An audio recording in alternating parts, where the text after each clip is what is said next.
him win 5 Oscars. In a moment we'll be talking to the lyricist Don Black, who collaborated with him on a number of his works. First, a moment to enjoy the very best of John Barry's compositions.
Seems a shame in a way to interrupt, but Don Black is here, a lyricist of course who worked with John Barry on so many of his the music we know him so well for.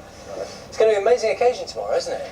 It's stunning. It's been organised by 2 remarkable women, Laurie Barry, John's wife, and Barbara Broccoli, who is the driving force of the James Bond empire. And it's a magnificent evening. Michael Caine, Shirley Bassey, the Royal Philharmonic Orchestra, 100-piece orchestra, Rumour, Jules Martin is speaking. It'll be a great night. Now, share with us a little bit of the magic that he had in relation to film music particularly, because so many of those theme songs from the movies, I mean, they're so well known, and, you know, people would argue absolutely perfect. I mean, you know, they Born Free, for example.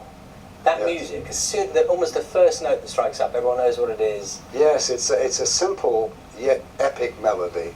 But John's gift, in the simplest terms, is he knew how to match music to film. He was a musical dramatist. He could just look at a scene and find the right emotion to go with it. So, I mean, when he was working, can you give us a kind of steer on how? So he would watch it. He would watch a sequence from the film. Right. What, sat at the piano, or how would it? But he wasn't a great piano player. But yes, he'd fumble his way through that. But writing songs with him, he was very much a loner, John. Yeah, I mean, people say, because I've been writing songs with him for almost 50 years, but writing songs with him, it wasn't quite like that.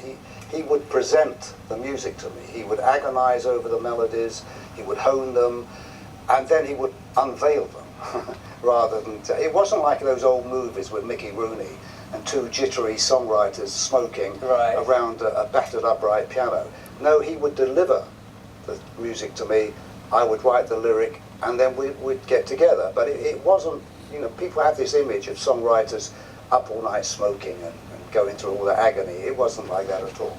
Let's have a look at some of these pictures. You kindly brought in a few of your own images here. Now talk us through this first image here. This one is of Tom Jones, and when we did Thunderball.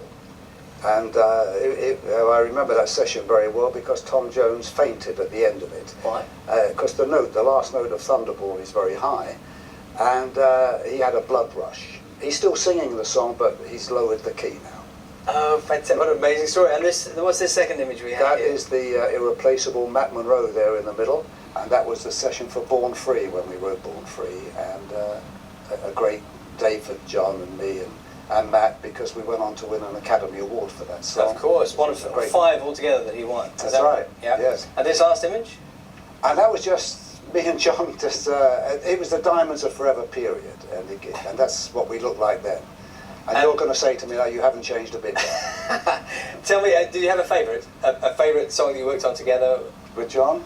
I suppose it would be Diamonds Are Forever, because I just think it captures the Bond world and it was John's favourite, so it was mine too. And Shirley Bassey will be singing that. Is She that right? will, and she'll be doing that, and she'll be doing Goldfinger, and who knows with Shirley what's going to happen. Thank you so much for coming this morning. Very good to see you. Thank you.